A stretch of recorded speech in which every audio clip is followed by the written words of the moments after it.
What's happened, I guess, beginning with Zimmerman, unless you include the OJ case, what happened with Zimmerman is that we began a focus in the media and social media on events that have a context of race and race relations in America and race in the criminal justice system. So if you look at every law in Florida, they are race neutral, as well they should be. There's nothing that says blacks should be treated this way, right?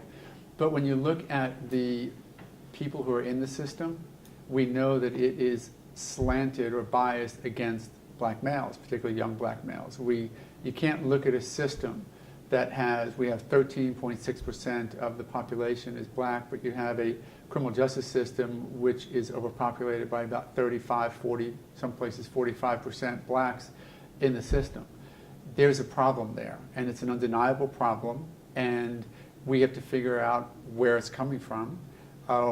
People would like to just blame the people that they're saying committing the crime. Well, blacks are committing the crimes, they should be in prison. Well, that's sort of an absurd oversimplification of it. The reality is that there are a lot of dynamics in the criminal justice system, the result of which there are way too many young black males incarcerated in this state and every other state in the country.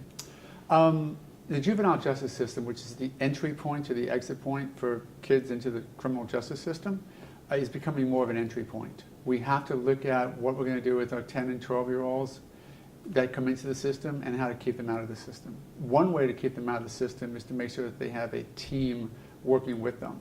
Unfortunately, with lower socioeconomic people, single moms or dads, 1, 2, 3 jobs, they can't be part of that team because they have to be at work, they have other kids to support or take care of.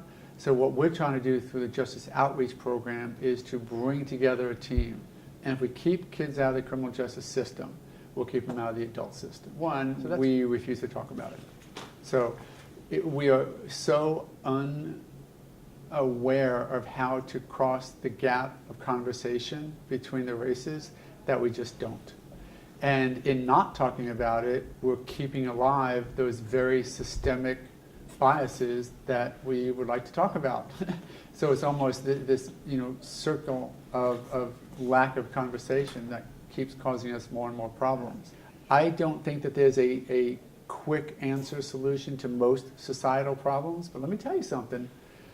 Cops wearing cameras and having cameras on dashboards is going to help us enormously, because we already know that the studies of those departments that have them, their rates of complaints against cops have gone down, meaning I think cops are treating arrestees better.